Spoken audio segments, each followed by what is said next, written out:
네, 안녕하세요. 우리 구약 개론 시간 봄학기 들어서 5번째 강의 시간입니다. 우리 계속해서 출애굽기 말씀 2장 23절로부터 25절 계속되는 이스라엘의 고난에 대한 말씀서부터 함께 지난 시간에 이어서 공부하도록 하겠습니다. 여러 해가 지난 다음에 당시에 애굽 왕이 아마도 이제 투트모스 3세라고 그렇게 보통 얘기를 하는데요. 그 애굽 왕이 죽은 다음에 이스라엘 자손은 고된 노동으로 말미암아서 탄식하며 울부짖었다. 성경에 보면 그들은 고난받는 그런 상황들이 계속 이어지고 있음을 보여주고 있습니다. 그래서 그 고된 노동으로 말미암아 부르짖는 이스라엘 민족의 그 울부짖는 소리가 하나님 앞에 상달되었고, 그래서 2장 24절에 보니까 하나님이 그들의 고통 소리를 들으시고 아브라함과 이삭과 야곱에게 세운 하나님의 일방적인 그 약속을 성경은 그분 하나님이 기억하셨다 그렇게 전합니다. 자, 그러면서 하나님께서 그 울부짖는 이스라엘 백성들의 그 하소연을 들으시고 그들을 구원하기 위한 그 계획에 착수하시는데 그 첫 번째가 뭐냐면 모세를 부르시는 이야기죠. 그것이 이제 출애굽기 3장 1절서부터 4장 17절까지의 그 말씀이 기록되고 있습니다. 첫 번째는 그 떨기나무 불꽃 사건인데 사도행전에 보니까 7장 30절에서 그때의 그 하나님 행하신 일을 일컬어서 40년이 참회라고 그렇게 표현하고 있는데, 그것은 다시 말해서 하나님께서 기다리셨던 그 준비하셨던 그런 때가 이르렀다 그런 얘기죠. 그것을 또 이번에도 역시 사람을 통해서 하나님께서는 그 구원을 계획하고 준비하고 계시다는 것을 볼 수 있습니다. 자, 그러면서 3장으로 이제 들어가서 본격적으로 보면 하나님께서 모세를 찾아오시죠. 그래서 모세가 그의 장인 미디안 제사장 이드로의 양떼를 치다가 양떼를 광야 서쪽으로 인도하여 하나님의 산 호렙에 이르렀는데, 거기 여호와의 사자가 떨기나무 가운데로부터 나오는 불꽃 안에 그에게 불꽃 안에서 모세에게 말씀하셨다고 전하고 있습니다. 떨기나무에 불이 붙었는데 그 떨기나무는 사라지지 않는, 불타서 없어지지 않는 그런 신기한 이상한 일이 일어나게 되었죠. 모세가 가서 그 광경을 보았더니 그때 그 떨기나무 가운데에서 하나님께서 모세를 부르셨다 성경은 전하고 있습니다. 그래서 4절로부터 6절에 보니까 모세야 모세야 이리로 가까이 오지 말라. 내가 선 곳은 거룩한 땅이니 내 발에서 신을 벗으라. 나는 내 조상의 하나님이니 아브라함의 하나님, 이삭의 하나님, 야곱의 하나님이니라 하는 말씀을 6절까지 있는 그 말씀을 통해서 보듯이 그렇게 말씀하시는데, 모세는 하나님 배웠기를 두려워하여 얼굴을 가렸다고 성경은 전하고 있습니다. 자, 그 엘자베스 브라우닝의 표현에 따르면 이 땅에는 천국이 가득하고 모든 떨기나무는 하나님으로 불붙어 있다. 그러나 보는 자만이 신을 벗는다. 다른 이들은 둘러앉아 야생 열매를 딴다 그랬습니다. 그 시대도 많은 사람들이 그 떨기나무를 보았겠지만, 그러나 그 가운데서 임재하시고 현존하신 그 하나님을 만난 사람, 다른 사람들은 그 나무 주변에서 열매를 따는 일에 그치지만 그 천국이 가득하고 모든 떨기나무는 하나님으로 불붙어 있다. 근데 그건 뭐냐? 보는 자만이, 그것을 보는 자만이 신을 벗는다 하는 그런 표현으로 그때 상황을 그렇게 브라우닝은 표현하고 있습니다. 자, 하나님께서 그래서 모세를 찾아오신 이유가 뭐냐? 7절서부터 10절에 거기에 나오는 이제 말씀, 그리고 이어서 거기에 따른 모세의 반응은 뭐냐면 거절하는 모세, 하나님의 그 부르심에 응하지 않는 그런 모세, 그러나 그를 끝내 설득하시고 인내를 가지고 부르시는 그런 하나님의 모습이 3장 11절서부터 4장 17절에 쭉 이어져 나오고 있습니다. 거기 보면 하나님은 어떤 분이시냐? 초지일관하시는 하나님이시다. 모세는 스스로 나서서 쓰임 받겠다고 한 것이 아니라 하나님이 택하신 사람이었다는 것을 볼 수 있죠. 그러면서 하나님의 그 부르심 앞에 모세가 했던 첫 번째 질문은 뭐냐면 내가 누구이기에 라고 하는 겁니다. 도대체 내가 누구이길래 그 시대 많은 사람들이 살고 있는데 왜 하필 나를 하나님은 부르시는 걸까? 그 11절에 있는 말씀대로죠. 모세는 이스라엘 민족이 자신을 지도자로 인정해주지 않을 것이라고 생각했기 때문에 도대체 하나님은 무슨 뜻이 있으셔서 내가 도대체 어떤 사람이기에 하나님은 나를 택하셔 부르시는 걸까? 그렇게 질문하는 거죠. 거기에 대한 하나님의 답변이 3장 11절에 나오는 말씀입니다. 거기 한번 읽어보시면 자, 내가 반드시 너와 함께 있으리라. 내가 그 백성을 애굽에서 인도하여 낸 후에 너희가 이 산에서 하나님을 섬기리니 이것이 내가 너를 보낸 증거니라. 하나님의 답변이십니다. 자, 다시 그러니까 모세가 두 번째 하나님에게 질문합니다. 그러면 그의 이름이 무엇이냐라고 하는 거죠. 하나님이라는 그땐 어떤 이름, 호칭 이런 게 없이 자기를 택하여 부르신 그 신의 이름이 도대체 무엇인가 그렇게 질문하고 있는데 거기에 따른 답변이 13절에 나와 있습니다. 내가 이스라엘 자손에게 가서 이르기를 너희 조상의 하나님이 나를 너에게 보내셨다 하면 그들이 내게 묻기를 그의 이름이 무엇이냐 하리니 내가 무엇이라고 그들에게 말하리까. 거기에 따른 하나님의 답변이 14절 15절에 있습니다. 나는 스스로 있는 자다. I am who I am 이라고 하는 그 말씀이죠. 하나님은 어떤 분이시냐? 그렇게 스스로 존재하시는 분이다. 구약 성경에 나타난 가장 중요한 신학적 계시라고 할 수 있는 말씀이 바로 이 이름 속에 담겨져 있습니다. 자, 하나님은 I am who I am, 나는 스스로 존재하는 자다라고 하는 그 표현 속에는 하나님은 뭐냐면 영원히 자존하시는 스스로 존재하시는 분이다라고 하는 거고 시작과 끝이 없는 영원 무궁하신 분이라고 하는 바로 그 뜻이 그 이름 속에 담겨져 있습니다. 그래서 스스로 있는 자라고 하는 그 이름은 모세가 하나님께 붙여준 이름이 아니라 그 이름은 하나님께서 백성들에게 알려주시는 이름, 당신이 당신 스스로에 대해서 표현하고 있는 그런 이름이라는 것을 우리가 알아야 되겠죠. 자, 이어지는 말씀을 보니까 또한 아브라함의 하나님, 이삭의 하나님, 야곱의 하나님이라고 말씀하는데 그것은 다시 말해서 선대로부터 그 모세의 그 윗 조상에게로 역사하셨던 그 하나님이 동일하게 변하지 않는 그 하나님에 대한 정체성을 보여주는 말씀이기도 하죠. 하나님의 변하지 않는 본성에 대해서 일컬어주는 설명해주는 표현이기도 합니다. 수백 년 전에 족장들을 통해서 언약해 주신 그 내용을 수백 년 이후에도 하나님께서는 그 모세를 통해 이루시는 하나님, 한마디로 신실하신 하나님이다라고 하는 것을 알 수 있죠.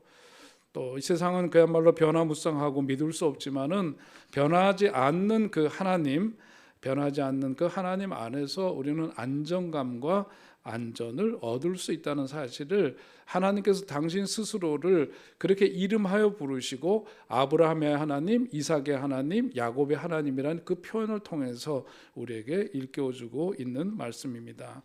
그러니까 하나님은 경우에 따라서 이럴 수도 있고 저럴 수도 있고 이랬다 저랬다 하시는 그러한 하나님이 아니라 어제나 오늘이나 동일하신 분, 그렇게 분명하게 신실하신 하나님이기 때문에 그분은 믿고 따를 수 있는 분이다 하는 것을 일깨워주는 표현이기도 합니다. 자, 그럼에도 불구하고 모세의 질문은 계속됩니다. 세 번째 질문은 4장 1절에 있습니다. 그들이 나를 믿지 아니하며 내 말을 듣지 아니하고 이르기를 여호와께서 내게 나타나지 아니하셨다 하리이다. 그렇게 하나님께 질문을 하니까 하나님의 그 대답이 2절에서부터 9절에 있는 말씀이죠. 하나님 먼저 말씀하십니다. 내 속에 있는 것이 무엇이냐 그렇게 말씀합니다. 그러면서 그 지팡이를 땅에 던지니까 그 지팡이가 곧 뱀이 되었다. 그리고 하나님께서 다시 그 꼬리를 잡으라고 말씀하시니까 뱀은 꼬리를 잡으면 사실은 손을 무는 것이 보통 뱀의 어떤 습성인데, 그래서 보통 뱀을 잡을 때는 머리를 잡는 법인데 하나님은 모세에게 그 뱀의 꼬리를 잡으라고 말씀하시고 모세는 그 말씀대로 순종하여 뱀의 꼬리를 잡으니까 그의 손에서 그 뱀이 지팡이가 되었다 하는 말씀을 보여줍니다. 또 이어서 하나님께서는 그에게 내 손을 품에 넣으라고 말씀하시는데 그랬더니 품에 넣었더니 손에 나병이 생겨서 눈같이 되었다. 그렇게 성경은 표현하고 또 이어서 손을 다시 품에 넣었다가 내어보니까 그의 손이 원래 살대로 되돌아왔다고 일러주고 있습니다. 그 다음에 9절에 보니까 나일강 물을 조금 떠다가 땅에 부으라 그렇게 말씀을 했는데 나일강 물이 그러니까 땅에서 피가 되리라 하는 그 말씀대로 이루어지더라는 거죠. 자, 이어서 모세가 네 번째 질문을 하나님께 합니다. 10절에 나는 본래 말을 잘 하지 못하는 자니이다. 하나님께서 그런 신기하고도 신비한 어떤 역사를 통해서 하나님 자신에 대해서 계시하시고 모세에게 어떤 그 부르심에 대한 확신을 갖도록 그렇게 의도적으로 그렇게 행하시는데 그럼에도 불구하고 모세는 네 번째 질문을 통해서 하나님의 부르심에 대해서 도망가는 거절하는 그런 뜻을 밝히는 거죠. 10절의 말씀이 나는 본래 말을 잘 못하는 자니이다 그렇게 말합니다.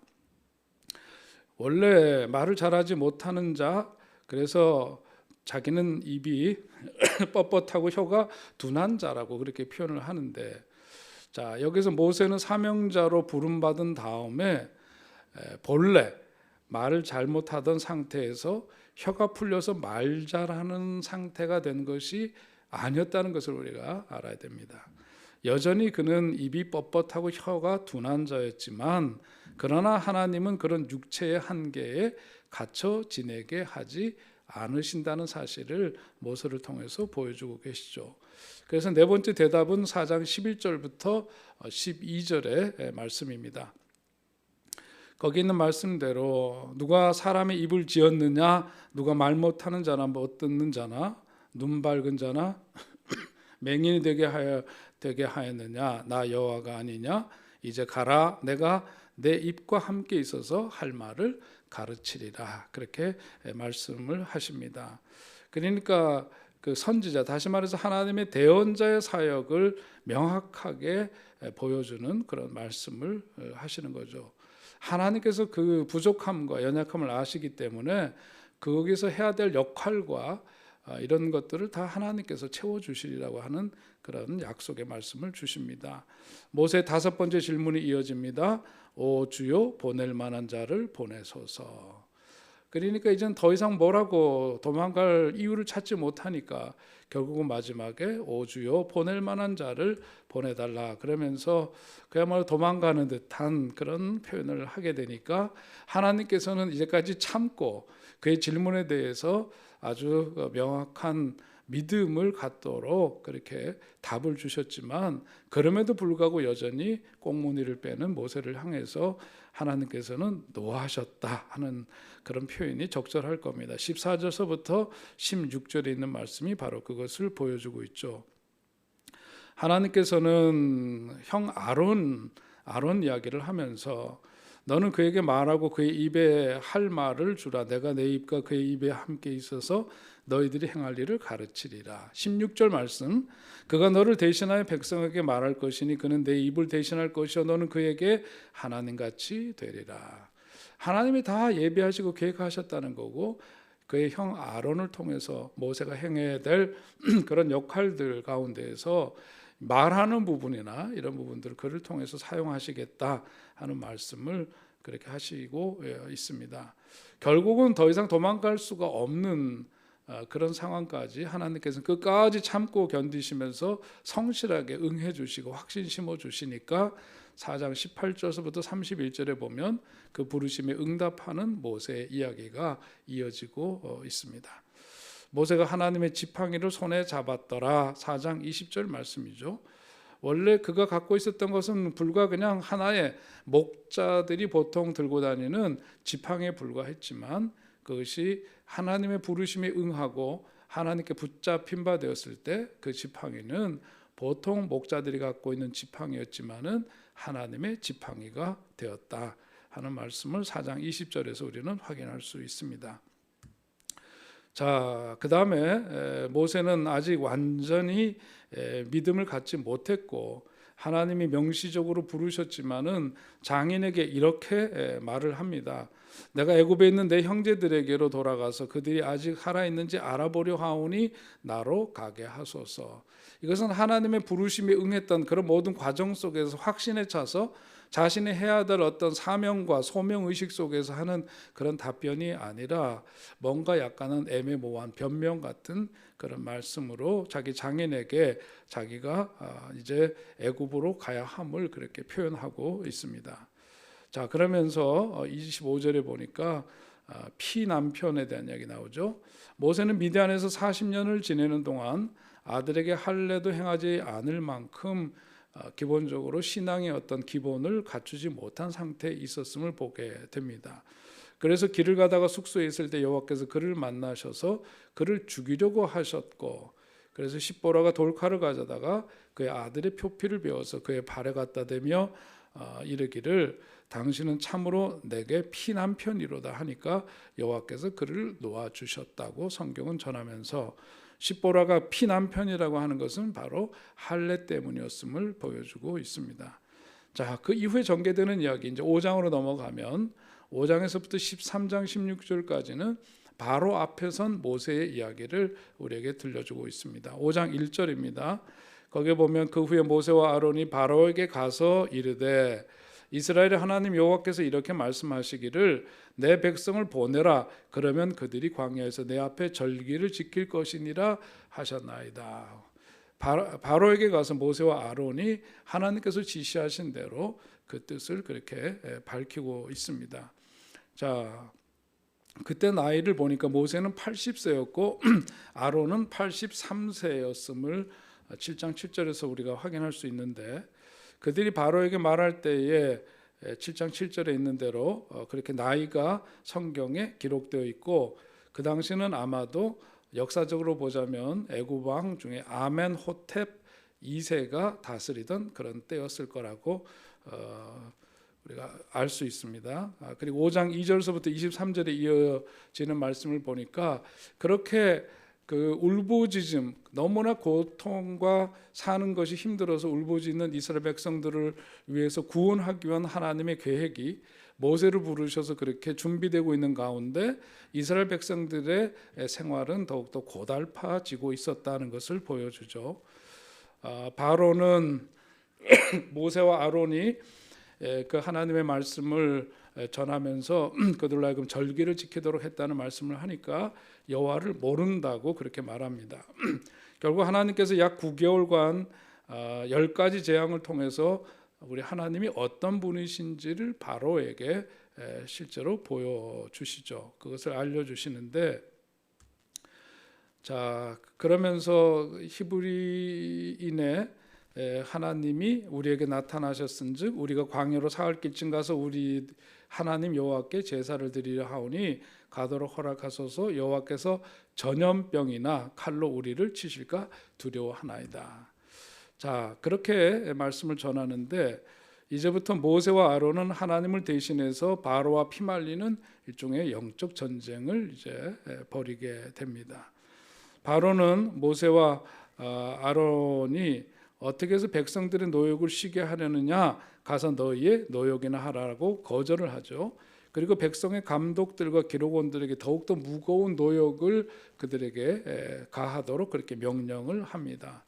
거기서 이제 7절서부터 9절에 나오는 말씀이 이제 그것을 보여주고 있죠. 그 내용적으로 보니까 짚을 넣어서 만든 벽돌은 그것을 넣지 않은 벽돌보다 더욱더 단단한데, 왜냐하면 짚이 썩으면서 거기서 나오는 화학 성분이 있는데 그것이 점토를 더 유연하고 균질하게 만들기 때문이라고 합니다. 고고학자들의 그 보고에 따르면 구약 시대에 태양빛에 구워서 말린 벽돌로 지은 수많은 건축물들이 아직까지 남아 있는 것이 바로 그것을 뒷받침하는 것이라고 하죠. 자, 그런 가운데서 이제 6장으로 넘어가면 하나님께서 구원을 재확언하시는 내용이 6장 6절로부터 8절에 나오는 말씀입니다. 거기 한번 읽고 지나가죠. 나는 여호와라, 내가 애굽 사람의 무거운 짐 밑에서 너희를 빼내며 그들의 노역에서 너희를 건지며 편팔과 여러 큰 심판들로서 너희를 속량하여 너희를 내 백성으로 삼고 나는 너희의 하나님이 되리니 나는 애굽 사람의 무거운 짐 밑에서 너희를 빼낸 너희의 하나님 여호와인 줄 너희가 알지라.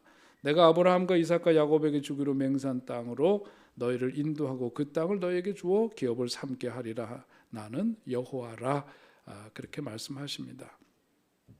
그렇게 언약을 재확인하신 다음에 이제 7장서부터 11장까지는 10가지 재앙에 대한 이야기가 거기에 전개되고 있죠.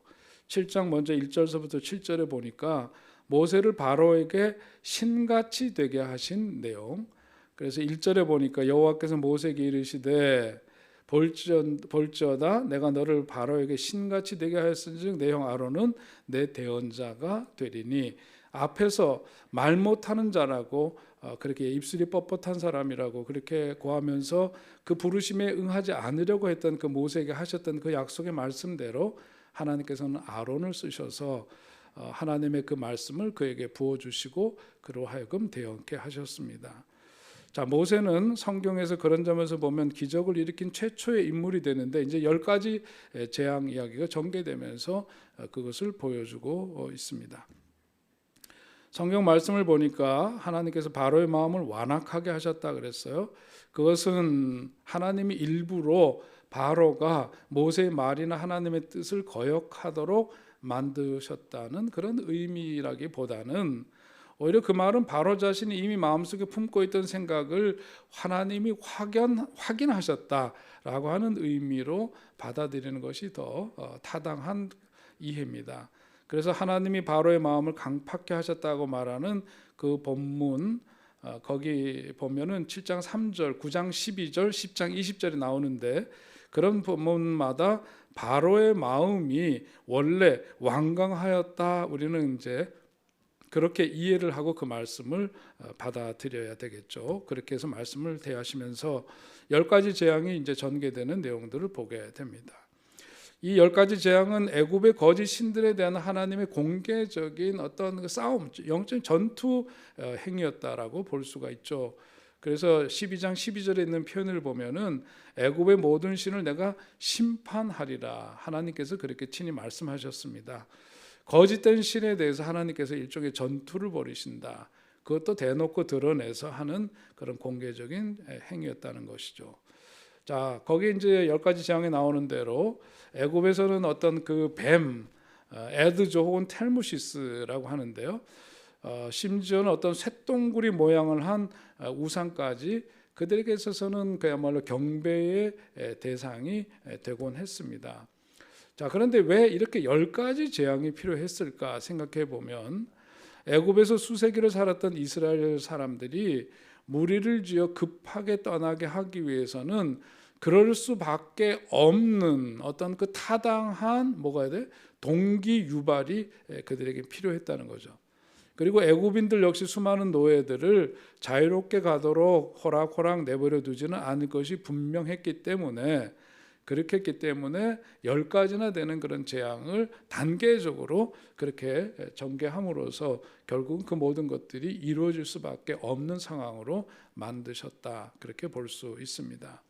자, 7장 8절부터 13절에 보면 아론의 지팡이가 뱀이 되는 이야기 나오죠. 애굽의 요술사들도 지팡이로 뱀을 만들었지만은 아론의 뱀이 애굽의 요술사들의 뱀을 잡아먹는 그런 장면을 보여주고 있습니다. 여기서 말씀하는 지팡이, 왜 하필이면 뱀과 지팡이로 그런 기적을 베푸셨을까?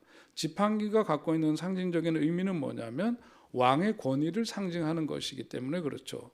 바로의 왕관을 보면 우리가 영화에서도 볼 수 있지만 뱀 모양의 휘장이 달려 있었는데, 아론의 그 지팡이가 요술사들의 지팡이를 먹었다는 것은 결국은 바로가 아니라 여호와께서 세상의 주권자라고 하는 사실을 보여주는 어떤 상징적인 그런 행위인 거죠. 자, 7장 14절로 25절에 보면 지팡이로 나일강을 치면 그것이 피로 변하고 나일강에 고기가 죽고 그 물에서는 악취가 나리라 하는 그런 말씀이 17절 18절에 있는 대로 예고되는데, 이 나일강은 이집트인들에게 있어서 애굽 사람들에게 있어서는 생명줄과 마찬가지입니다.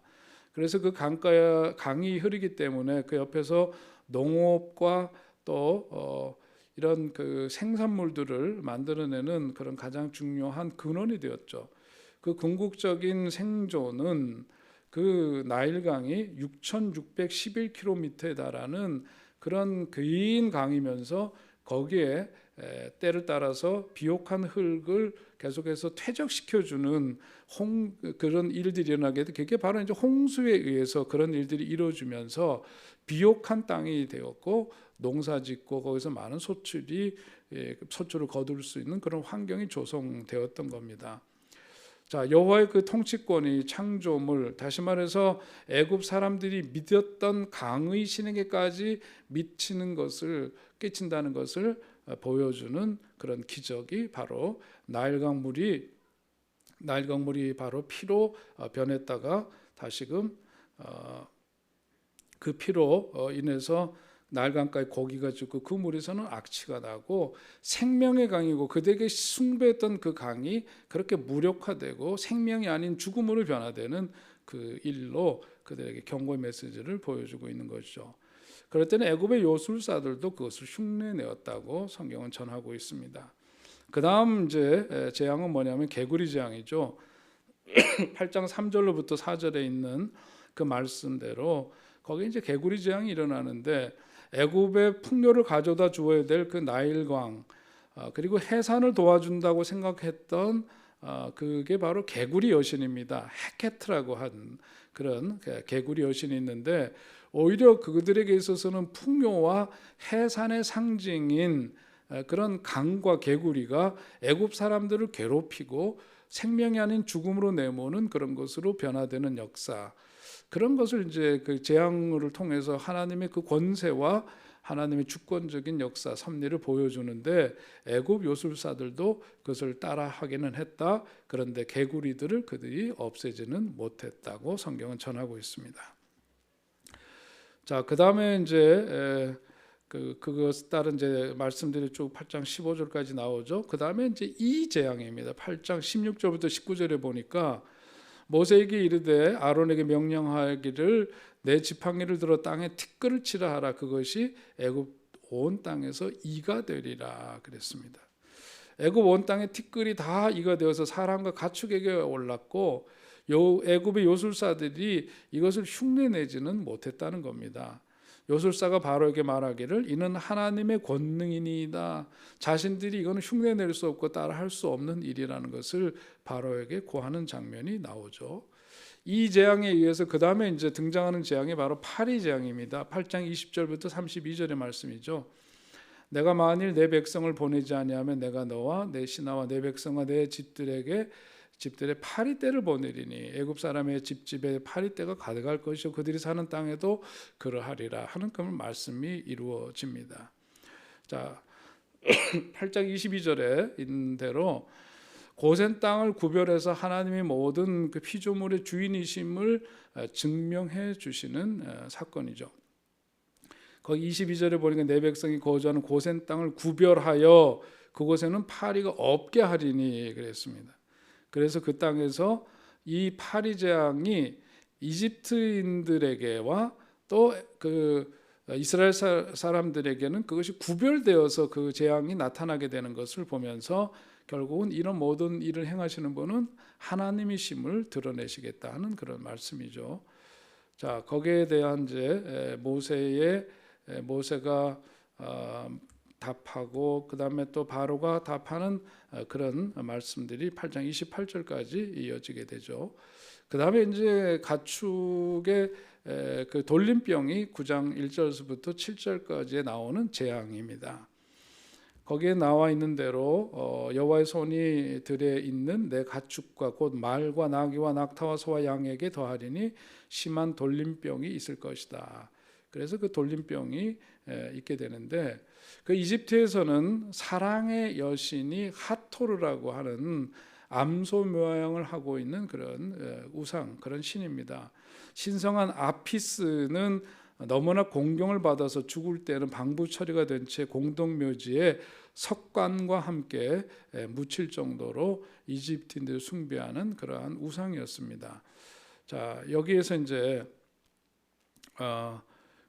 보는 대로 이들이 갖고 있는 이제 이런 그 믿음의 대상들, 그런 신들이 있었지만은 그런 것들이 얼마나 그들에게는 무력한가 하는 것을 보여주는 것이죠.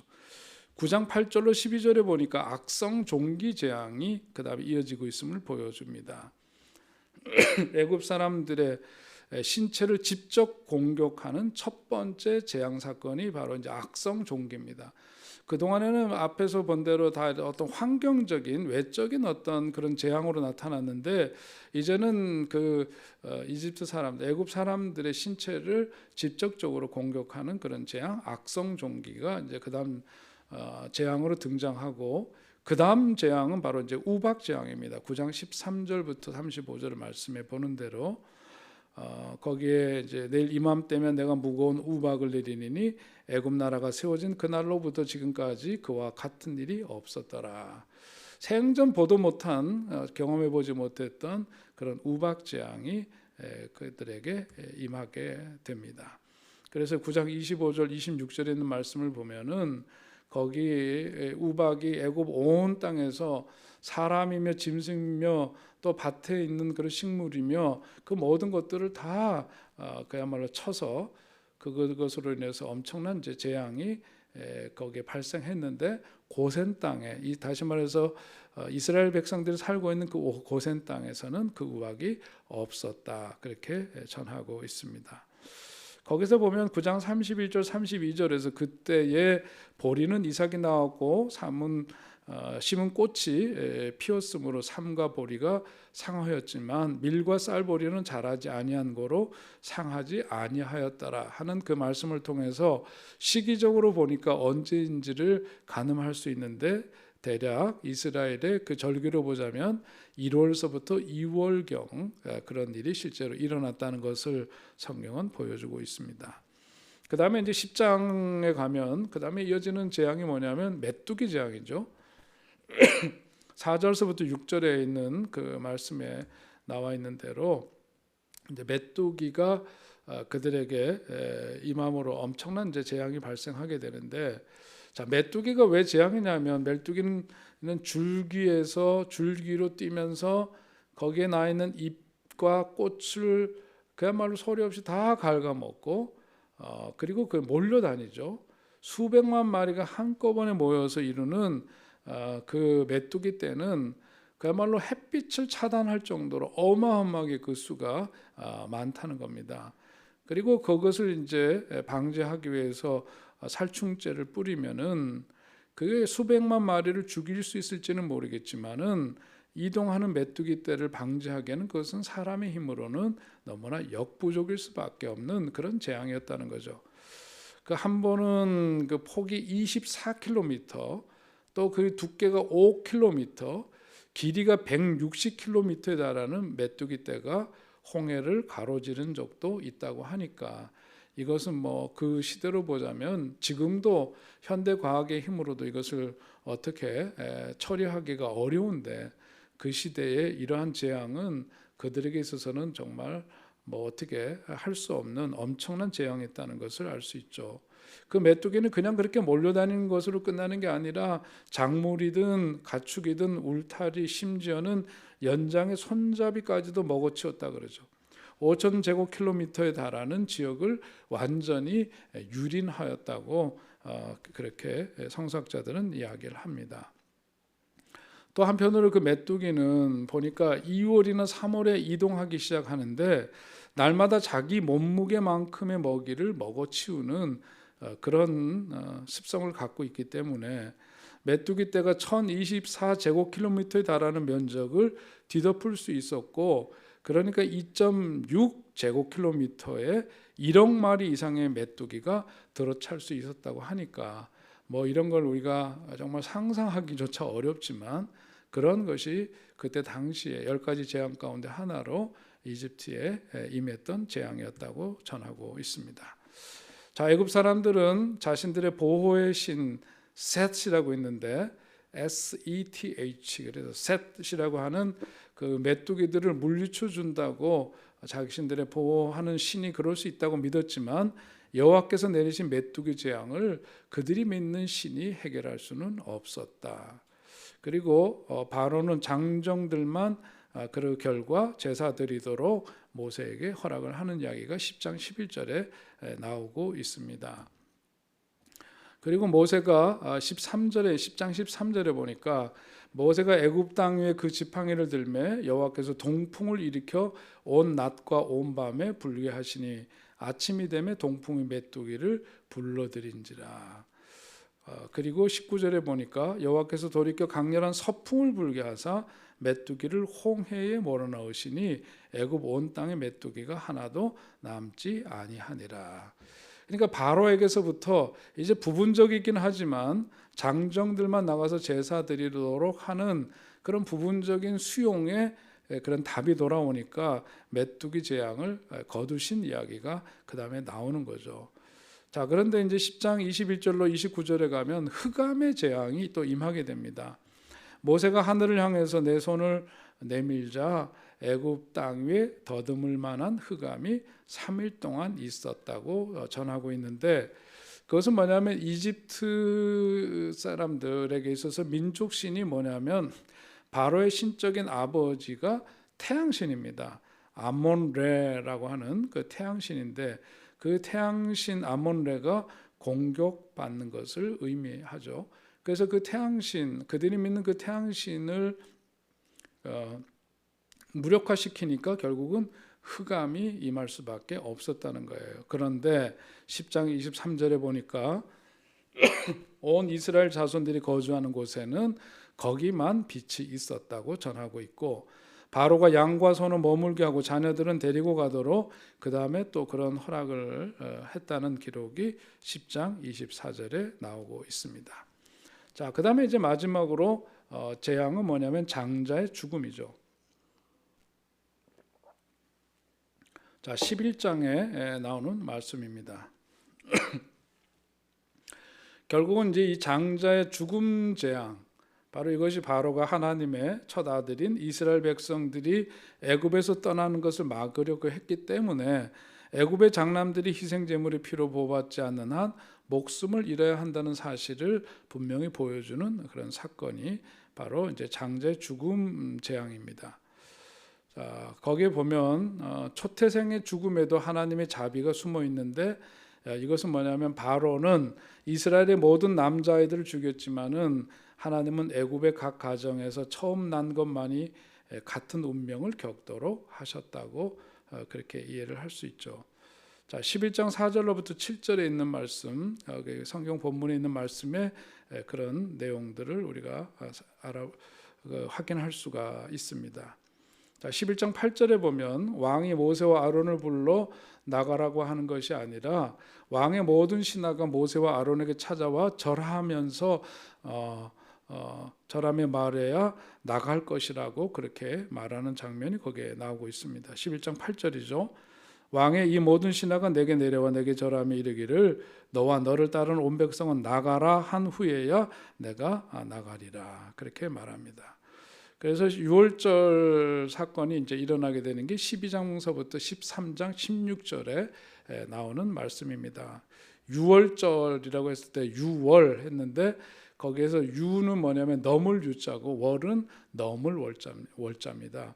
그래서 담을 넘는다 그랬을 때 그래서 월이라고 하는데, 내가 피를 볼 때 너희를 넘어가리니 그랬습니다.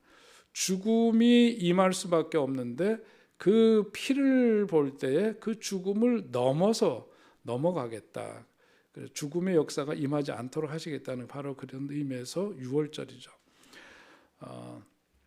하나님은 바로에게 10가지 재앙을 통해서 결국은 뭐냐면 선택할 수 있는 기회를 준 건데, 무조건 멸망이라는 결론을 내려놓고 시작했다면은 어떤 그 9번에 이르기까지의 그 모든 어떤 과정, 설득하는 과정, 이런 것은 사실 불필요한 것이었을 거지만은 바로와 애굽 백성이 겪은 재앙은 그러한 설득하고 그들에게 기회를 주었음에도 불구하고 불순종함으로 결국은 자업자득한 그런 결과라고 하는 것을 우리가 이해할 수가 있습니다. 자, 이스라엘 백성들에게 그 피를 통해서 그들이 유월절, 그 죽음이 그들에게서부터 넘어가 버린 거죠.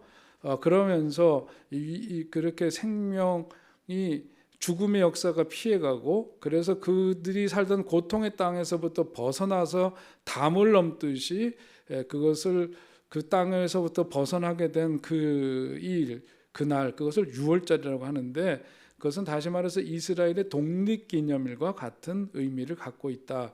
우리는 그렇게 이해할 수가 있습니다. 다시 말해서 우리나라로 치자면 광복절 같은 그런 절기라고 할 수 있죠. 이스라엘의 정월 열흘에 각자가 가족 식구대로 흠없고 1년 된 수량이나 수염소를 준비했다가 열 나흔 날까지 간직하는데, 그때 시기가 이스라엘의 정월이라고 하는 것은 아비볼이라 그래서 현재로 치자면은 3월에서부터 4월경이 됩니다. 열 나흘째 그 해질 때 양을 잡고 그 피를 우슬초로 좌우 문설주와 인방에 바르도록 했습니다. 그리고 뼈는 꺾지 말고 고기를 불에 구워서 무교병과 쓴나물과 함께 먹도록 했습니다. 이 쓴나물은 애굽에서 겪은 그들이 그 쓰라리게 인생 살았던 그 속박을 상징하는 것이죠. 잊지 말라라고 하는 거죠. 날것으로나 물에 삶아서 먹지 말고 머리와 다리와 내장을 다 불에 구워서 먹도록 했습니다. 고기는 아침까지 남겨두지 말아야 하고 아침까지 남는 것은 다 불사르라고 했습니다. 고기 먹는 자세는 허리에 띠를 띠고 발에 신을 신고 손에 지팡이를 잡고 급히 먹도록 했습니다. 이것은 결국은 뭐냐면 그들이 얼마나 그 급하게 그리고 그 쓰라린 고통의 땅에서부터 하나님께서 살 길을 열어주심으로 그 땅을 떠나야 했는지, 그것이 전적으로 하나님의 은혜 속에서 이루어진 일임을 보여주는 일종의 어떤 상징적인 사건이죠.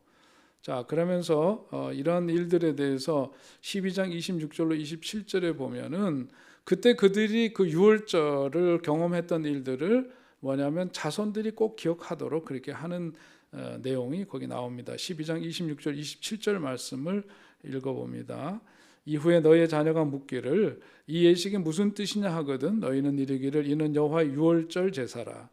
여호와께서 애굽 사람에게 재앙을 내리실 때 애굽에 있는 이스라엘 자손의 집을 넘으사 우리의 집을 구원하셨느니라 하라.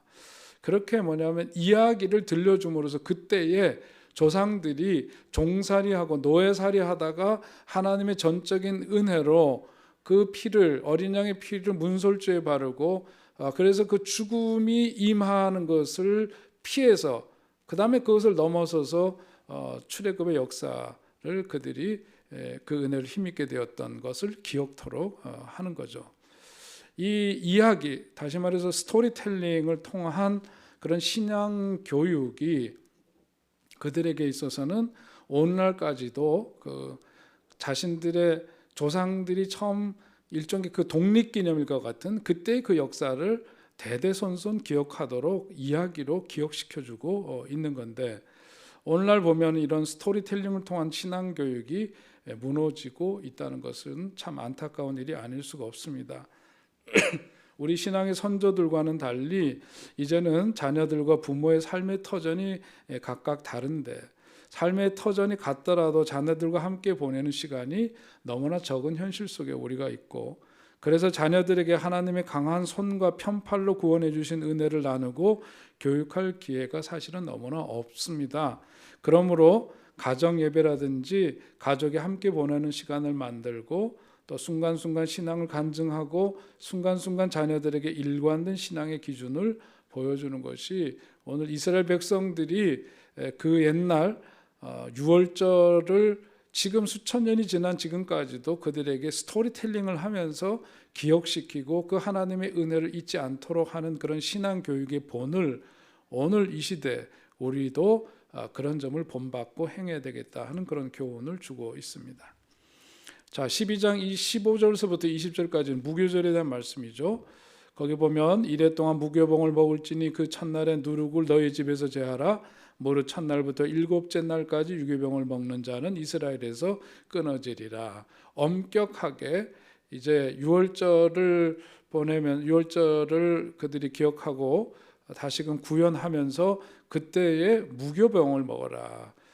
이스트가 들어가지 않은 그런 떡을 먹으라고 그렇게 분명하게 말하고 있습니다.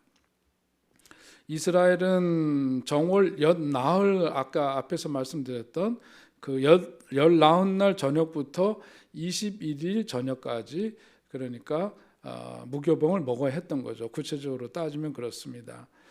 이스라엘 백성을 재촉해서 그 땅에서 속히 내보내려고 했기 때문에 이스라엘 백성이 발효되지 못한 반죽 담은 그릇을 옷에 싸서 어깨에 메고 나왔기 때문에 그때의 그 역사를 그대로 이렇게 재현하고, 그러면서 그 다급하게 유월을 했던 그 땅에서부터, 속박의 땅에서부터 벗어났던 조상들의 그런 마음, 경험, 그 속에서 임했던 하나님의 은혜, 이런 것들을 오늘 다시금 체험하기 위해서 이스라엘 백성들은 지금도 6월절이 되면 그런 무교절이라고 해서 거기에 발효되지 않은 그런 빵을 먹도록 그렇게 하는 거죠.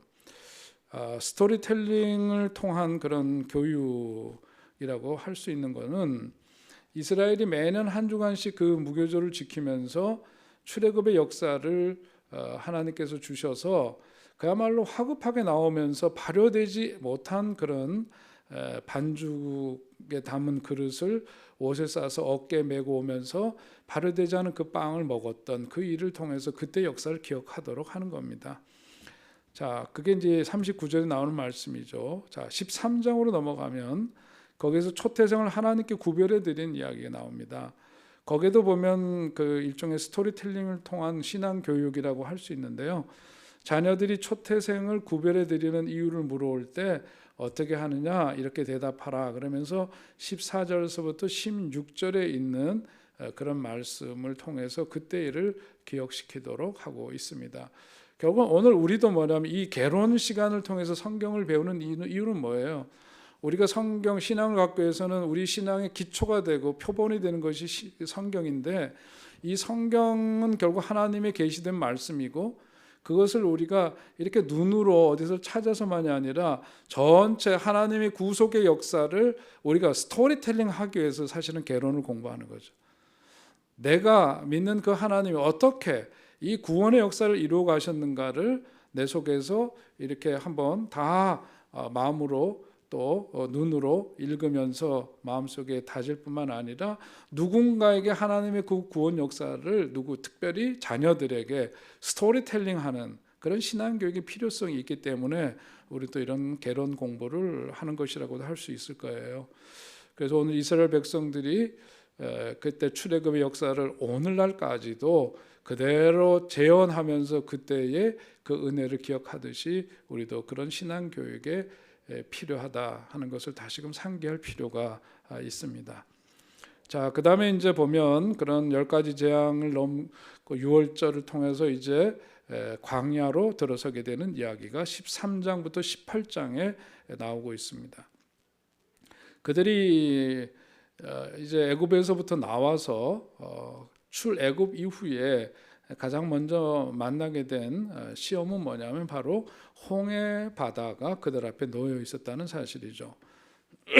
일반적으로 애굽에서 가나안으로 가는 길은 지중해 그 해안선을 따라서 난 비아마리스라고 불리는 바닷길이 있었습니다. 자, 거기 이제 여러분들 그 교재에 나와 있는 지도를 보시면은 거기 지중해에 따라서 점선으로 되어 있는 거 있죠.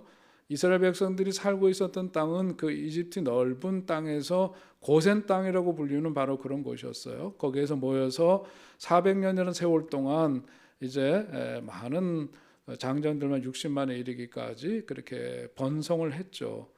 거기에서부터 지중해 연안을 따라서 가는 그 바닷길이 있었는데, 거기 보는 대로 람셋이라고 하는 곳에서 출발해서 저 시내산 밑으로 있는 페르시아만 있는 바로 홍해가 있고 페르시아만 있는 그쪽으로 해서 쭉 내려왔다가 가데스 바냐로 가는 그런 지도에 그 나타난 여정을 우리가 볼 수가 있습니다. 자, 앞에서 얘기했던 그 바닷길은 애굽의 적들이 애굽을 침략하는 데 사용할 수 있는 길이라서 방어 요새들이 굉장히 늘어서 있는 그런 곳이었습니다. 전에도 한번 말씀드렸지만 거기 지금 점선으로 되어 있는 그 바닷길은 소위 말해서 저기 지금으로 보자면 이란과 이라크가 있고 메소포타미아 문명이 발원했던 유프라테스 강과 티브리스 강이 있는 거기에서부터 남쪽 아프리카로 그 이집트를 통해서 연결되어지는 바로 그런 통로가 되는 곳이었죠. 비옥한 그 삼각지대라고 초생딸 지역이라고 말씀드린 바가 있는데 바로 이제 그런 곳으로 통하는 길이었습니다. 거기는 왕의 대로라고 해서 무역상들이 지나다니는 길이었고 그것이 가장 그 어떤 그 통로가 되는 길이었기 때문에 그만큼 나라를 보호하기 위해서는 어떤 방어군들, 방어 요새들이 즐비하게 있는 그런 곳이었으니까 이제 애굽에서부터 탈출했다고는 하지만 그런 방어벽을 다 뚫고 그들이 약속의 땅으로 가기에는 그것은 그들에게는 불가능한 일이었다고 볼 수가 있습니다. 그래서 결국은 이제 남쪽으로 동남쪽으로 이제 향하게 되는데 거기 이제 13장 17절에 있는 말씀을 보면은요. 블레셋 사람의 땅의 길은 가까울지라도 하나님이 그들을 그 길로 인도하지 아니하셨으니 이는 하나님이 말씀하시기를 이 백성이 전쟁을 하게 되면 마음을 돌이켜 애굽으로 돌아갈까 하셨습니다. 하나님은 어떻게든 그들을 통해서 그 구원의 역사를 이루어가게 하시고 또 그들을 통해서 아브라함에게 약속하셨던 그 약속의 성취되기를 바라시고 그런 계획 가운데 있는데 방금 말씀드린 것처럼 바닷길로 갈 때에 그들이 전쟁을 직면해야 되는 것은 너무 뻔한 일이었고 준비되지 않은 그들이 전쟁을 경험하게 되면 결국은 종살이하는 그 땅으로 돌아가겠다라고 하는 그 마음을 가질 수밖에 없기 때문에 그 길을 피하도록 했다. 그런 말씀이 거기에 이제 뒷받침되는 말씀이죠. 17절 말씀입니다. 자, 모세가 그 여정 속에서 일찍이 요셉이 유언했던 대로 그 유고를 가지고 나왔다는 이야기를 성경은 기록하고 있습니다. 자, 그다음에 이제 14장으로 가면은 이제 홍해 바다를 건넌 이야기가 나오죠. 막상 바로가 항복을 하고 말아서 이스라엘 백성들이 출애굽하도록 그렇게 허락을 했습니다마는 그 다음에 보니까 전차와 말탄 병사들이 완전 무방비 상태의 이스라엘 백성들을 뒤쫓아오는 일이 벌어졌습니다. 이스라엘에는 강력한 애굽 군대와 맞서 싸울 병력이 전혀 없는 가운데 있었죠. 애굽의 각 가정에 앞에서 본 대로 장자들이 초태생 그 자녀들이 다 이제 죽임을 당한 그런 현실이었으니까 애굽의 각 가정에 다 거의 다 이제 장례가 있었겠죠.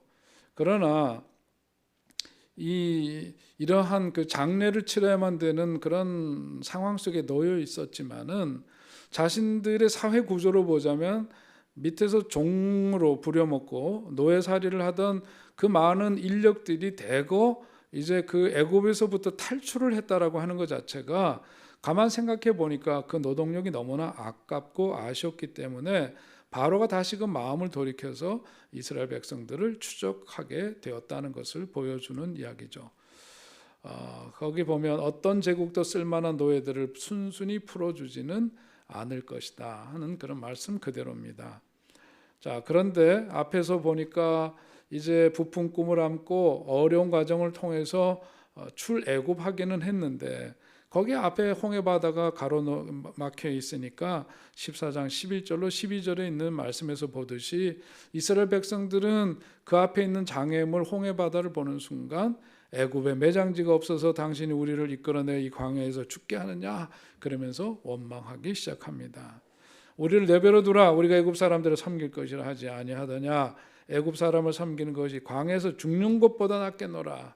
그러면서 금방 마음을 돌이키는 그런 이스라엘 백성들의 모습을 성경은 전해주고 있습니다. 자, 그런데 이제 14장 13절로부터 14절에 보니까 어떻게 그렇게 원망하고 두려워하는 백성들에게 어떤 말씀이 전해지죠? 너희는 두려워하지 말고 가만히 있어서 여호와께서 오늘 너희를 위하여 행하시는 구원을 보라.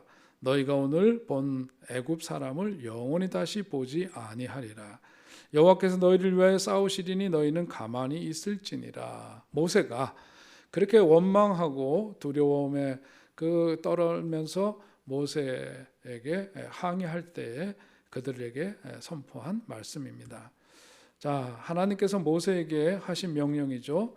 이스라엘 백성에게 명령하 앞으로 나아가게 하라. 그 다음에 지팡이를 들고 손을 바다 위로 내밀어 그것이 갈라지게 하라. 그리고 이스라엘 진앞에 가던 하나님의 사자가 그들의 뒤로 옮겨가매 구름 기둥도 앞에서 그 뒤로 옮겨 애굽진과 이스라엘진 사이에 이르러 섰다. 그렇게 성경은 전하고 있습니다.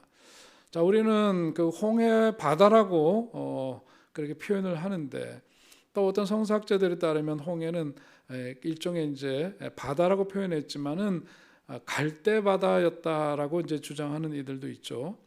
자, 그것에 대해서 알아보면은 홍해는 언제나 밝은 청록색을 띠고 있는데 그런데 일정한 때가 되면 정기적으로 바닷속에서 해초가 자라게 되는데 그 해초들이 죽을 때면은 바다의 색깔이 청록색에서 젓갈색으로 바뀌게 되는데 이것 때문에 그 이름이 홍해, 붉을 홍자를 써서 홍해라고 불려졌다라고 하는 겁니다. 또 히브리어 얀수프, 거기는 그 말은 사실은 갈대바다라는 뜻인데 그런데 그 애국 군대가 멸망당한 것, 그것이 진짜 갈대가 바다처럼 그렇게 물결을 이루듯이 그런 것이었다라고 그렇게 본다면 그 이스라엘 백성들을 쫓던 애국 군대가 어떻게 한꺼번에 그렇게 수장되듯이 몰살할 수 있었겠는가? 그것을 설명할 길은 없다는 거죠. 애굽 사람들과 바로의 말들, 병거들, 그 마병들이 다 그들의 뒤를 추적해서 바다 한가운데로 들어가서 결국은 수장당했다. 그것은 전적으로 하나님의 역사였다. 그것을 보여주고 있습니다.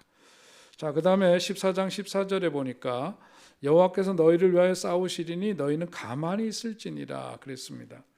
홍해바다가 그렇게 앞에서는 가로막혀 있고 뒤에서는 애굽의 바로와 그 군대가 쫓아오는 그런 상황 속에 있을 때 너희는 가만히 있을지어다. 그러면서 전하는 메시지의 핵심은 뭐냐면 이런 전쟁은 하나님 자신의 명예와 약속과 이익을 지키기 위해서 하나님께서 시작하신 전쟁, 그래서 그것을 일컬어서 여호와의 전쟁 혹은 거룩한 전쟁이라고 얘기를 하는 거죠.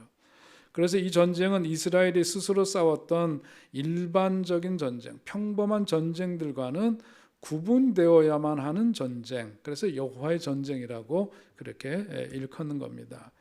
그리고 실제로 이스라엘은 거의 구경꾼 같이 그 홍해 사건을 바라보고 그들이 마른 땅을 건너듯이 하나님의 그 기적 앞에서 그들은 그 홍해 바다를 해함도 없이 상함도 없이 그 바다를 건넜다고 성경은 전해주고 있는 것이죠. 애굽으로부터의 그 해방은 결국은 하나님께로의 종속을 의미한다고 볼 수 있습니다. 실제로 출애굽 사건 이후에 이스라엘은 줄곧 하나님을 의지하게 되고 또 실제로 출애굽기에 복음서를 제외하고 성경 전체에서 하나님이 직접 인도하신 초자연적인 기적들이 굉장히 많이 나타나고 있음을 볼 수 있습니다. 그래서 거기 그 기적의 현장으로 가보니까 밤새도록 뭐가 불었냐? 동풍이 불어서 홍해가 갈라졌다고 21절에서 전하고 있죠. 그리고 새벽은 오전 2시에서 6시까지를 일컫는데 그 21절에 보니까 그 여호와께서 큰 동풍이 밤새도록 바닷물을 물러가게 하시니까 물이 갈라져서 바다가 마른 땅이 되었다고 그렇게 전하고 있습니다. 그리고 27절에 보는 대로 모세가 손을 바다 위로 내미니까 새벽이 되어서 바다의 힘이 회복되었다. 그 앞에서 지금 말씀드린 대로 오전 2시에서 6시경에 이르는 그 시간, 그때에 그 새벽이 그때의 시간인데 바다의 힘이 회복되었다. 그러니까 원 상태로 되면서 그 다음에 일어나는 일은 어떻게 돼요? 애국 병사들이 뒤쫓다가 결국은 원래대로 바다가 회복되면서 그들은 다 그 물속에 수장될 수밖에 없었다고 전해주고 있습니다. 그러니까 오늘 우리도 살아가면서 홍해 바다가 내 앞을 가로막고 있는 것처럼 내 힘으로는 도저히 불가능한 그런 무능한 우리들이 무능력함을 절감하지 않을 수 없는 그런 상황 속에 놓여 있을 때 그 속에서 원망하고 이스라엘 백성들처럼 걱정하고 두려워만 할 것이 아니다. 하나님께서 약속하신 것은 반드시 지키시는 신실하신 하나님이 그 가운데서 역사하실 것이기 때문에 걱정이라고 하는 것은 하나님께서 마침표를 찍은 곳에서 또다시 물음표를 찍는 것과 다름이 없다. 그렇게 말할 수 있죠. 그리고 하나님의 역사는 반드시 실현될 것이라고 하는 그 믿음 속에 있을 때 그들이 그 바다를 마른 땅과 같이 건넜던 것처럼 우리들에게도 그런 역사가 임하게 될 줄로 믿고 우리는 그런 믿음 생활을 해야 될 줄로 믿습니다. 자, 폴톤 쉰 감독이 한 말씀인데요. 걱정이라고 하는 것은 무신론의 한 형태이다. 걱정이란 믿음의 부족, 하나님을 신뢰하는 마음의 부재를 드러내기 때문이다. 이스라엘 백성들이 홍해 바다 앞에서 했던 그런 걱정이 아무런 쓸모없는 것이었음을 우리가 성경 말씀을 통해서 확인하면서 그것은 결국은 하나님에 대한 신뢰와 믿음의 부족에 따른 것이지, 그래서 우리가 하나님을 전적으로 믿고 의지하고 그 신뢰할 때 우리가 하는 그 걱정은 아무런 의미가 없음을 우리들이 다시금 꼭 깨달아야 되겠다 하는 말씀입니다. 또 A.W. 토저 목사님이 하신 말씀도 우리에게 참 도움이 되는 말씀이죠. 하나님의 자녀들에게 우연이란 있을 수 없다. 하나님의 자녀들은 다만 이미 약속된 길을 걸을 뿐이다. 돌발적인 사고가 일어나거나 불행이 그 길을 가로막을 수도 있다. 하지만 불행이라는 것도 사실은 겉보기에 불행하로 보일 뿐 실상은 불행이 아니다. 다만 우리가 하나님의 감춰진 섭리의 비밀스러운 참뜻을 읽어내지 못하기 때문에 그것을 불행이라고 여기는 것이다. 그러니까 우리가 믿음 생활을 한다는 것은 어떤 사건과 사물과 사람과 역사를 바라보는 뭐가 바뀌어야 돼요? 관점이 바뀌어야 돼요. 눈이 바뀌어야 된다는 거죠. 그리고 모든 것들이 믿지 않는 사람들은 설명되지 않는 일을 만날 때 그것을 우연이라고 표현하지만 우리 믿음의 사람들은 그 속에 하나님의 섭리, 다시 말해서 하나님의 치밀한 계획과 의도가 그 속에 있다는 것을 깨닫고 신뢰할 때 우리에게 보이는 어떤 불행스러운 일, 우리들의 힘으로 감당할 수 없는 어떤 일도 하나님을 철저하게 믿고 신뢰하는 그런 시각 속에서 바라보자면 그것은 불행이라고 여길 수 없는 것들이다. 그렇게 바라볼 시각의 전환이 우리들에게 필요하다는 말씀이기도 하죠. 그래서 우리가 여기 이제 그들에게 놓여 있었던 그 홍해 바다처럼 일종의 걱정과 근심과 공경의 그 바다를 갈라지게 하는 첫 번째 단계는 하나님께서 오직 하나님만이 아시는 이유 때문에 우리를 환난 가운데 처하도록 하셨다. 혹은 하나님께서 우리에게 환난을 허락하셨다는 그런 사실을 우리가 상기하고 그것을 기억하는 일이다. 그렇게 말할 수가 있겠습니다. 자, 이제 15장으로 가면 1절에서부터 21절까지 구원을 찬양하는 이야기가 나오죠.